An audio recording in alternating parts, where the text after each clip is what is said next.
Welcome to Face to Face. This is a show about change and about what's next. It's a show that wants to ask questions, peel back the layers of our average everyday experience, and go beyond scratching the surface. We interview amazing people with incredible ideas and stories who have done wild, weird, and wonderful things. Remember that imagination shared creates collaboration, and collaboration creates community, and community inspires social change. I'm David Peck, and this is Face to Face.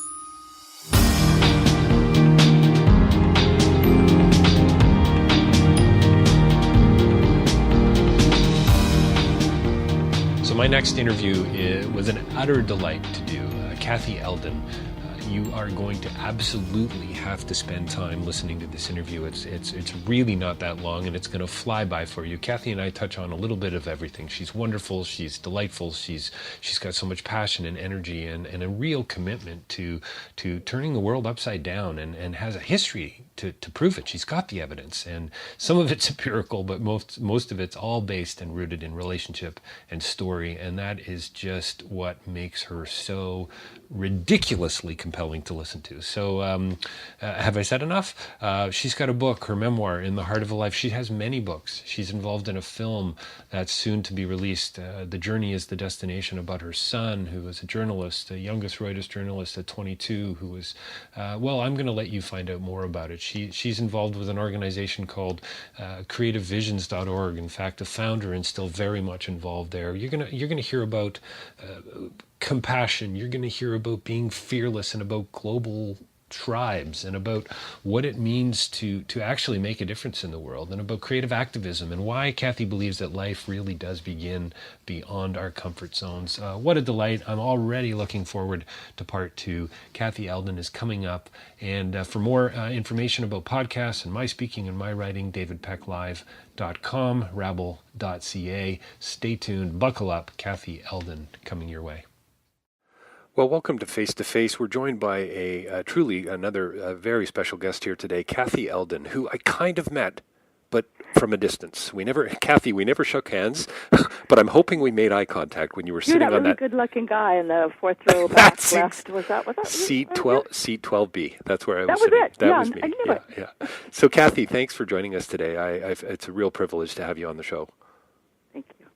So, Kathy Eldon, I mean, where do we begin, for crying out loud? KathyEldon.com, we've got Creative Visions, we've got your son's work, we've got the books you've written, you've got a TEDx talk coming up. Oh, and a film, I think, that's coming out soon that you might want to talk about. Absolutely. We might want to just casually buy it. Absolutely. Where do we begin with Kathy Eldon? This is the question. When you say it like that, all I see is what I haven't done.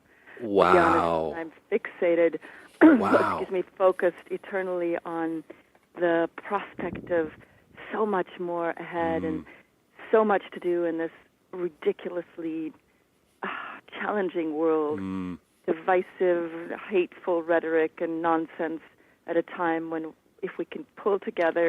when we can pull together, we really can do extraordinary things and create the world of our choice instead of something that seems to be fragmenting and in front of our very eyes. Don't like it. You don't. So it sounds to me, though, you don't carry that. When you see all that I see is what I haven't done.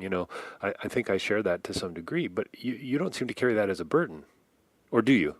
Well, that's a beautiful question. I think for the past 23 years, it was a real burden because I had two objectives. One was to write a book which would share the story of my life, which not because I'm narcissistic. I mean, we're all probably egocentric at some level, but I really thought that there were things that I'd seen or done that maybe not everybody's had an opportunity to that might be of use to others. So I had to write that book, and it took me 16 years. Wow. And then the other absolute determined, something I had to do, and it was a burden, was to make a film about Dan and my son and his friends and colleagues, and I just had to do that. So for 23 years, burden. Now it's privilege. I think right. things that I get to do are more of a privilege. Well, and speaking of privilege, you guys were celebrated at the Toronto International Film Festival just recently. The film and maybe you should talk about a little bit about the film, Kathy. But I definitely want to hear more about you and why. I think capital W why. Right. But The Journey is the Destination, directed by Bronwyn Hughes, and from what I understand, was received pretty well. Oh, it was really wonderful. We had the great honor of being given the Roy Thompson Hall, which is I believe, the largest screen in Canada. It's really a concert hall that seats about nearly 2,000 people. And I'm told that they choose films that they think will really resonate with the audiences for that enormous venue. Nice. And we were so excited because I think there were about 1,000 films entered into the festival, maybe 300 were accepted, and just a tiny little, maybe 17, 18 were actually chosen for gala premieres. And we got the, 6:30 at night in the biggest hall. I know, that's wonderful. Yeah.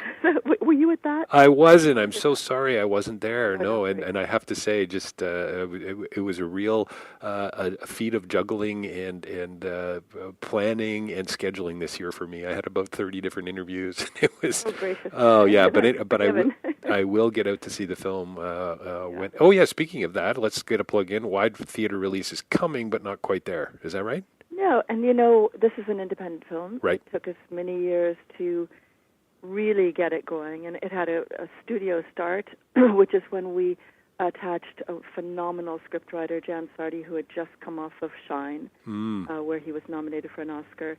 Lisa Henson, who was then president of Columbia Studios, attached Bronwyn Hughes, who was just off Forces of Nature.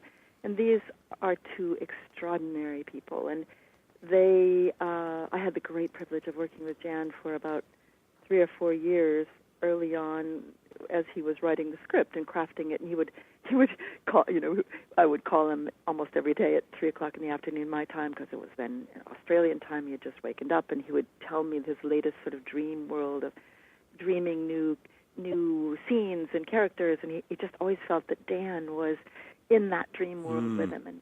And for those in the audience, most of you who don't know, my son Dan was a young artist, a real explorer, but also a Reuters photojournalist who was killed at the age of 22 while he was covering a story in Somalia. And he was killed together with 3 other young journalists. It was a terrible mistake, and the people felt really badly after they'd killed them all. But Dan was no longer, a physical presence when Jan was having these conversations with him. So, all I see is what I haven't done. I mean, it seems to me, from what little I know of you, and I can hear the passion in your voice now, and I know my listeners can too, and I could see it at TIFF on the panel discussion and so on. I mean, a lot of people would just sort of say, you know what, I'm going to celebrate what I have done. But you still have so many more seeds to plant. And thank you. And seeds is a good word. And I use the word spark. I love seeds. What I do is I have the honor, the privilege of working with other people who are trying to create projects and productions that will push people to action, incite them to action, catalyze some form of action. We call these people creative activists.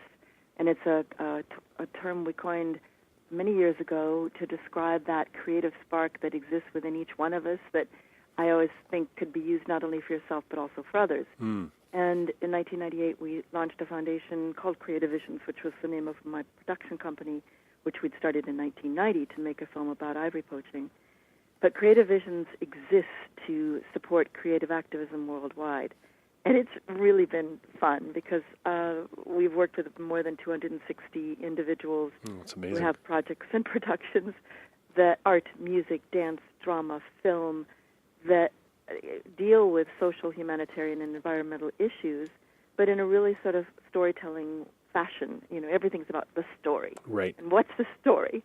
So they tell stories that need to be told about problems that need to be solved and then attach people to those issues and give them something to do. You can't, in other words, if you're going to be part of our operation, you can't just inform, you can't just inspire. You have to get out there and empower people to do something. You got to get people moving. Off their backsides.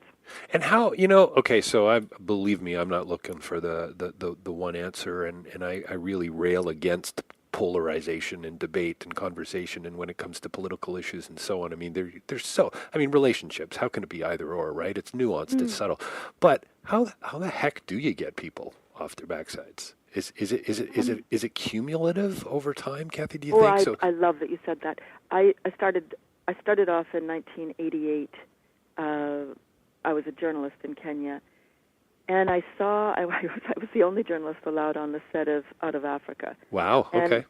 Yeah, it was really amazing. Actually, that's pretty cool. Very funny and sweet story. But I bet you got some goodies. Yeah. I got to. Oh man, if you haven't read my book, In the Heart of Life, I have not. It's a juicy read. I don't know. You may be too young.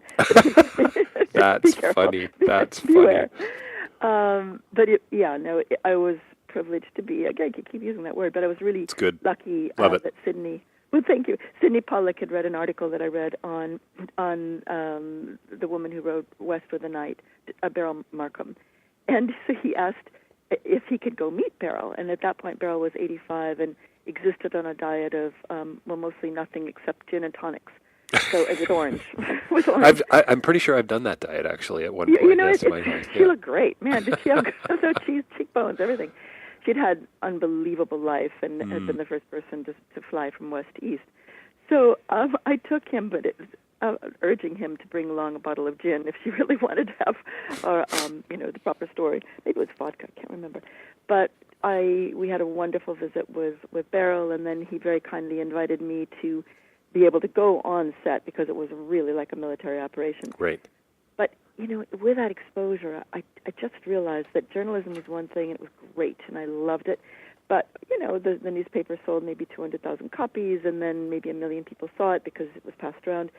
But with a film, we could really touch a lot of people. Sure. And I thought, wow, if you could do films that had some sort of message in them, certainly entertain, but that had a message, we could shift consciousness around issues. And so in 1990, we set up this Creative Visions, and the first film was called Lost in Africa, and it was about ivory poaching. And, following that, then other things happened, but I started going into the documentary world, and I realized that really you could make an impact, but you can't measure it. Right. And that ultimately, over time, you could shift people's beliefs about things or ideas or concepts.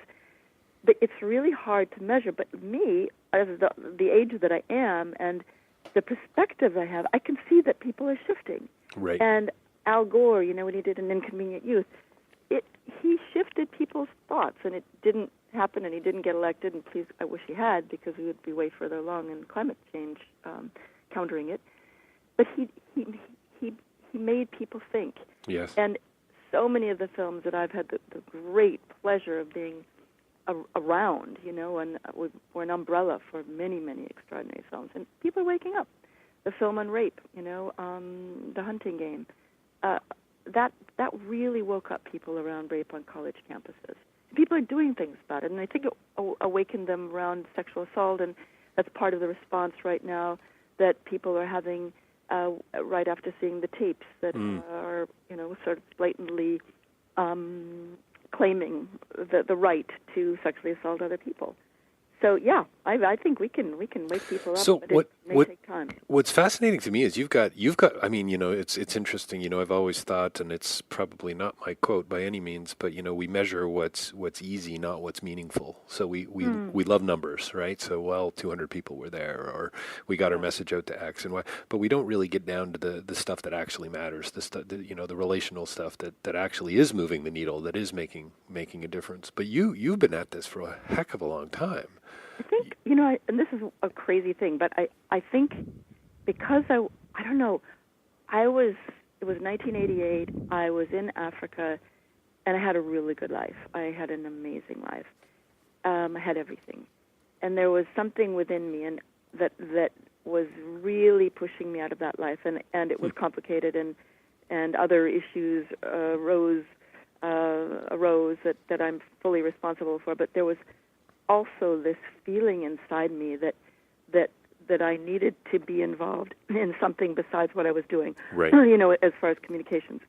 And it was, there, in the book I describe it, but there were other dimensional elements too, which interesting. You call it what you will and it doesn't matter, but it was as though that I was being told at some subliminal level that there was something I had to do.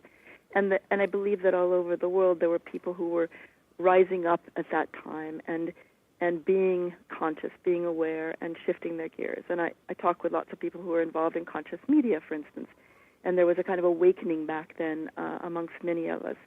Marianne Williamson was really just beginning to speak out and write, and Deepak Chopra was awakened. And, these are great leaders. I was just a little, journalist in Kenya, but I was waking up, and I realized the power of media. And then after Dan was killed, I really wanted to make a feature film that would wake people up around the belief that young people could be activated and play a role, and that young journalists were literally dying to tell stories. And we actually made a film called Dying to Tell a Story with CNN and TBS that was one of the first films that charted what happens to journalists when they're exposed to such horror and why they keep doing it. Right, almost that's a sense of that post-traumatic stress almost. Yeah. And how that actually plays out in a variety of ways.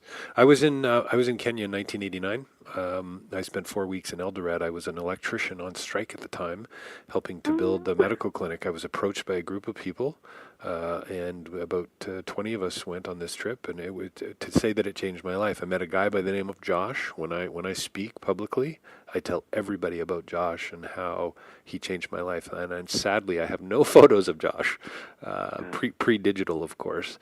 But boy, to say that it turned my world upside down is an understatement. Yeah, I recommend it for anybody who's feeling, blasé about life or curious about that there might be more. Kenya certainly did it for me, and it did it for you, and it does it for many, many people. But it doesn't have to be Kenya. But I think stretching ourselves. Yeah.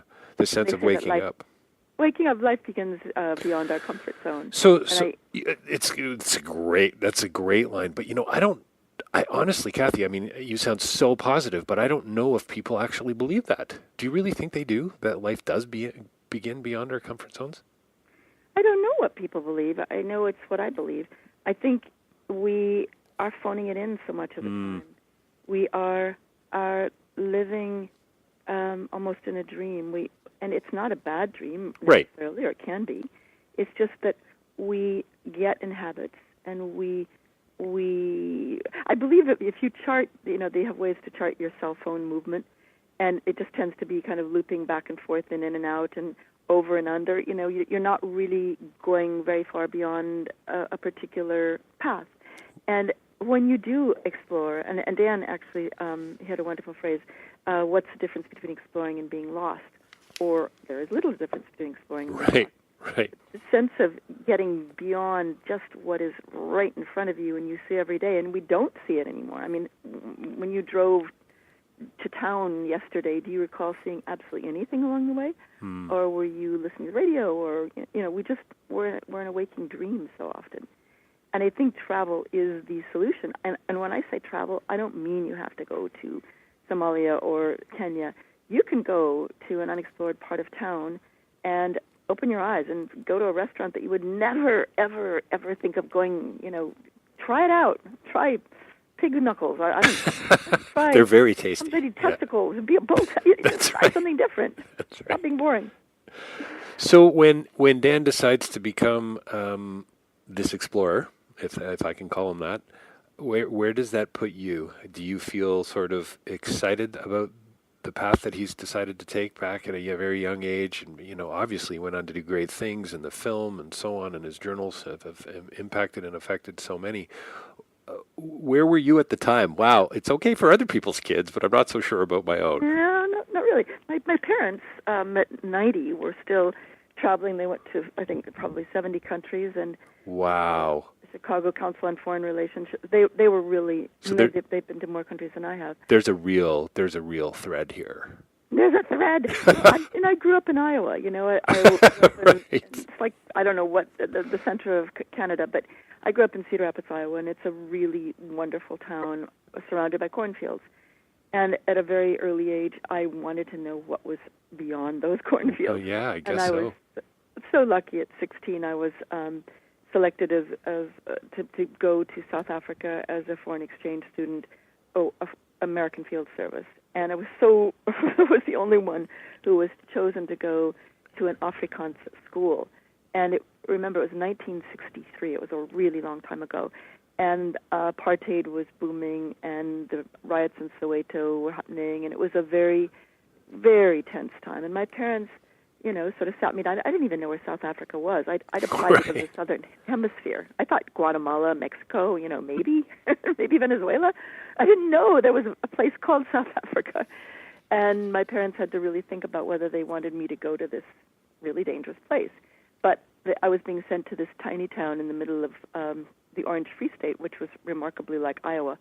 So I went, and little did we know that the family that I was staying with, the uncle, Bram Fischer, was actually the person who was defending Nelson Mandela in the Rivonia trials.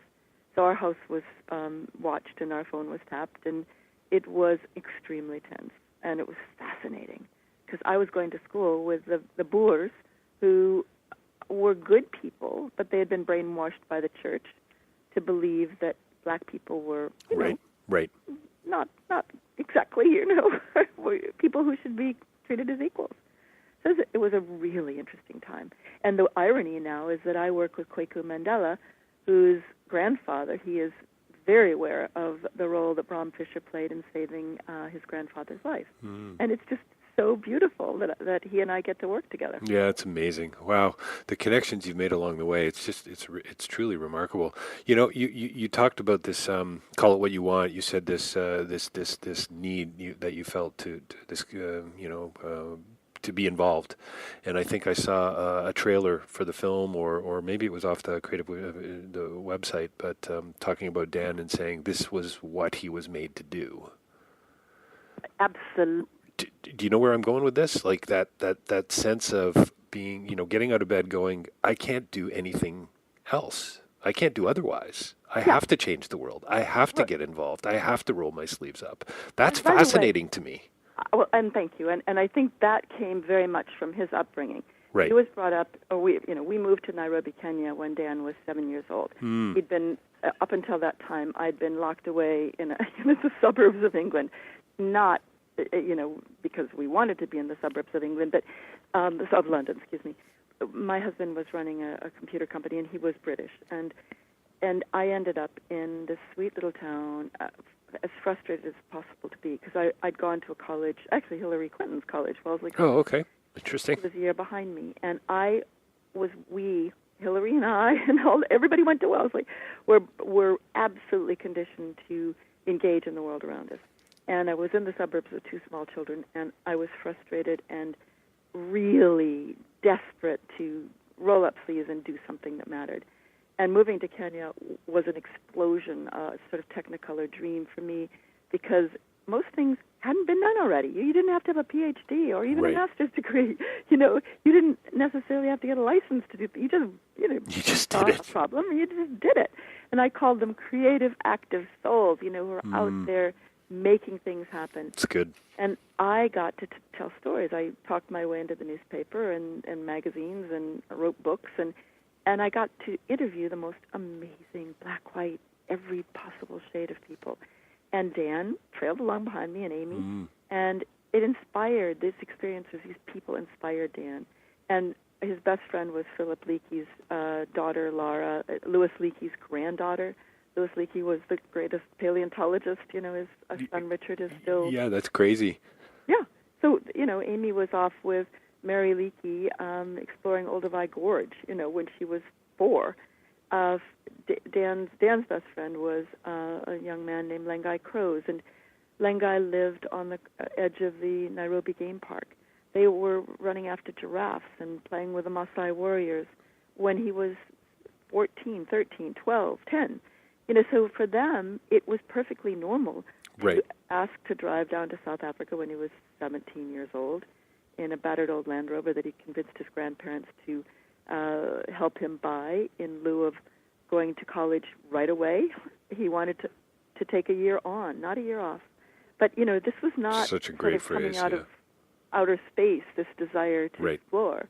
It was because of the people. Well, I'm always blown away. I'm always fascinated by people who do, capital D, and who do get involved. And I'm always really interested to know what was it. I mean, I'm not looking to land on some kind of formula. I teach at Humber Right. College, postgraduate students in international development, and I'm always interested to hear their stories. Why this and not so? Why aren't you an accountant? Why Right. why do you want to change the world? And so, to say that it can't be otherwise, and that's how I feel, and I want everybody to feel the same way, right, Kathy? Come on board with me. Why don't you care about these things? Or maybe you do, and you just, as you say, we've been captivated by this waking dream. Oh boy, I think a lot of it is about exposure and what do we choose to take in? And again, without newspapers, if people are not reading newspapers, I know they're getting their news online, and that's great, but it tends to be rather we choose what we want to read often. So if we're on Facebook, it tends to be people like us who are exposing us to something. Right. I actually still am such a junkie. We get 2 newspapers every day, the LA Times and the New York Times. I don't know how many magazines we get, but when you're constantly being exposed to challenges in the world around you, it does either it increases empathy or it just shuts you down. Or it shuts you down, right? Yeah, it's so overwhelming that you just want to turn your face to the wall. But I think it can become addictive, and if we expose our children to current events and open up opportunities for them to explore and not be in their bubble. And I worry, I live next door to my daughter, and her husband's a big Hollywood director, and, they have a choice of remaining in a bubble. They could just go to their fancy private school and come home and ignore the world. But I know that's not going to happen because John is very conscious. Amy was brought up in Africa, in London. Right. And there's no way in God's green earth that she is going to allow her children to remain in a bubble. And yet a lot of the kids around her, and it's not an indictment, it's not a judgment, it's just that happens. And then the designer handbag becomes very important. Oh my God. And it's true. It's so true. How do you, there's so much noise. There's so much noise. You're right. Oh my goodness. And right now in Aleppo, what's happening in Aleppo is as bad as it gets, and what's happening right now in Haiti, where they've literally flattened that much of that country again with the hurricane. And then what do we choose? What do we choose? What battles? I have right now 100 projects under our umbrella. Wow. Everything from climate change, it's called an inconvenient use, to sex trafficking, to I can go on. And what do I choose? Where do I go? Yep. Well, this is the excuse that I hear so often. You must hear it too, Kathy. Geez, there's just so much. Where do I get involved? And I think to your point, I think it's start by rolling up the sleeves. That's you've got a little bit of commitment there now, and now maybe research, media, and then land somewhere and start to express, maybe, yeah. Do you know that Teddy Roosevelt, he said, do what you can with what you have where you are. Right. And to be honest, that just kind of disarms anyone because, okay. Do you ever get and I get this from time to time, but do you ever get the classic, so why there and not here, Kathy? Why are you so worried about people everywhere else but here? What about those cornfields in Iowa? I mean, come on. I really, I totally agree with you, and we are increasingly are focusing our attention in that do what you can with what you have where you are. I never use the phrase change the world. It's always change the world around you. Change the world around you, yeah. It's almost easier to send money to Somalia than it is to head to Anaheim and see what's happening with sex trafficking and impoverished families in the motels there. Or just down the road, we have a homeless man on the other side of our wall. We have a number of them. I just interviewed Hugh Gibson, and his film was at TIFF as well. The Stairs, it's called. You might have heard of it. And he followed the lives of 3 former crack addicts and 1 prostitute in Toronto. And essentially, the reviews are: if you live in Toronto, you have to see this film because you haven't seen this part of Toronto, this side of Toronto, and it's time to become a part of this conversation. Exactly. Yeah. Exactly. Yeah. And we can't shove it off. And I think that becomes the rallying cry, is just look around, and you know what? If it's a kid down the block who needs a mentor, an elder, or a helping hand, or if it's the old person up in the apartment building, it doesn't matter. You do not have to tackle everything. You can tackle one person, one situation. And Kathy, maybe in a compassionate and an inclusive way. I mean, I don't want to put words in your mouth, and maybe it sounds like I am, but that if you see that person down at the end of the street, to me that sort of presupposes a certain amount of empathy already and compassion to say, geez, I got to reach out somehow. Well, and fearlessness, because you can recognize something. I was just the most amazing woman last week. I was in Hawaii with a woman named Scarlett Lewis. And Scarlett her little boy, Jesse, was killed in Sandy Hook, part of that massacre of small children by a tortured, mentally ill young man. And Scarlett's response, based on her son's chalking a message on their chalkboard, he's 6 years old, which was choose love. Scarlett created a movement, essentially, which is choose love. And her whole point is, you have to be compassionate and empathetic, but you have to be fearless. You have to not just recognize that there's an issue. You have to go out there and do it. Her message is for first K through 12th graders, and it's called the Choose Love campaign, Jesse Lewis's Choose Love campaign. But it's just like, compassion and empathy are absolutely critical. But then the next thing is, hey, you know what? You have to connect eye to eye with that person, and it may be a stranger. And sometimes it's just a recognition of another human being in the world. And I think you're probably familiar with the namaste, the greeting, the God in me salutes the God in you. It's yes.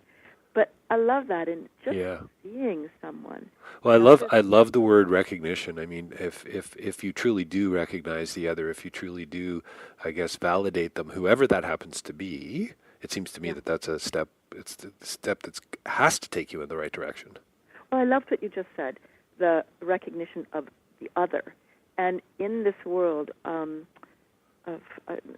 so sorry, but it is, the tragedy of Trumpology is that everybody... Sorry, I'm Canadian. I'm allowed to laugh, right? You're allowed to. Thank you very much. I hesitate to bring politics... Oh, please do, Kathy, please do. Yeah. We are, fresh off watching every possible news broadcast. Oh, I bet.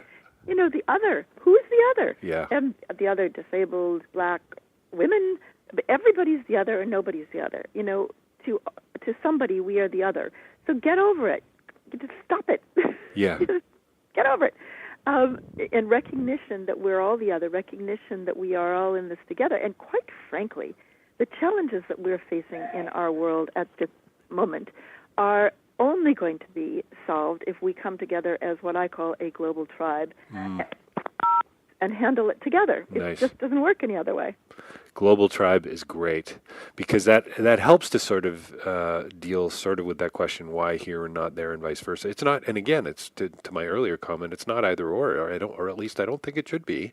It's got to be kind of comprehensive and inclusive and collaborative and all those things. But Trumpology cracks me up, by the way, and we're watching it quite carefully up here too. I think. It's totally addictive. It's the reality show of all time. It's just unbelievably addictive. And what are we going to do after the election? That's right. So boring. Yeah, exactly. There's going to be nothing to do. What do you do, Kathy? I mean, I just, I've spent some time over the last couple of days on your sites and looking at kind of the bigger picture that is you. How do you recharge? Like, do you collect like matchbooks or something? What is it? Do you you into bugs? I'm into bugs. Got a lot of bugs. You know what? I'm so lucky. Yeah. When you finally read this crazy book that I wrote, you'll find out. But years ago, Amy and I, my daughter, who's just my best friend in the world, we've done 7 films together, and we've written a bunch of books together. First book we did was a guided journal called Angel Catcher, which was getting through grief. How do you do this? And it was for people to fill in. And then we did one called Soul Catcher, which was helping us find purpose in our lives. And then we kind of looked at each other, and we've been working really hard and made these films. And so we did a book called Love Catcher because we didn't have the right love in our lives. And I brought on this, I materialized this amazing character who kind of invented the design industry in the world, and just an incredible man. And he was renting his house in, believe it or not, Malibu. Amy and I were living in West Hollywood, and not squalor, but we were living in small flats in West Hollywood, eating beans and rice, doing documentaries and writing books. And it was tough, man. So I met this amazing man. He was renting his other house in Malibu to a director named John Turtletub, who was doing National Treasure at the time, directing. And Amy would come and visit us every weekend when I was visiting Michael. And she met John, and John and she fell in love, and Michael and I married Michael, she married John, and now we live side by side in Malibu, in these beautiful, really lucky, again, such luck. And we've created a center next door above American Apparel, this beautiful white building, where hundreds of people pass through, thousands of people pass through every year. And so I have the great joy of living next to Amy and 3 little kids. The youngest is a 2-year-old sort of mini-me, which is driving me bananas. She connects with everything, rock, stones, human beings. Hi! And I live, next to my work.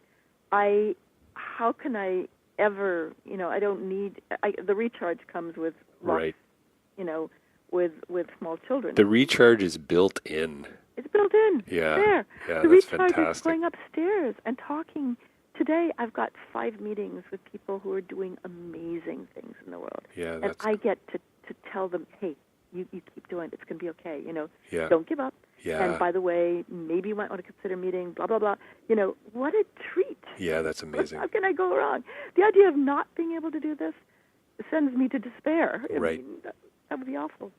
And just to come back, and let's get a couple plugs in here. We're going to have to wrap it up here in a couple minutes. The crazy book you're talking about is In the Heart of Life, yes? Yeah. It's called In the Heart of Life, and it's an exploration of many themes, probably, a number of themes. One is that there's another dimension that we can interact with, which, remember, I'm a PBS, filmmaker, I'm a journalist, I'm a CNN, I'm all this stuff. But I believe there's another dimension that we can interact with. I really do.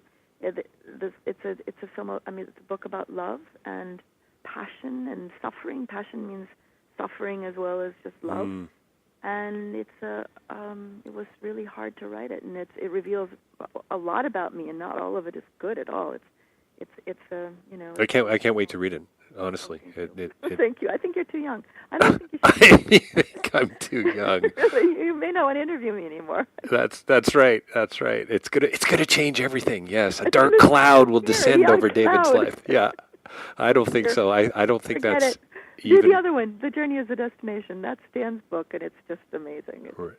It's a collection of his journal pages, and it's the inspiration for the film. Yeah, it's so great. Kathy, I hope we can do part 2. In fact, I'm almost going to demand it. I was going to say, I'm going to demand it, damn it. You're not getting away from me. That's right. This has been way too short. I have more things to ask you. We got so much to talk about. It's fantastic. I don't even know where to send my listeners. So we're going to put a bio up.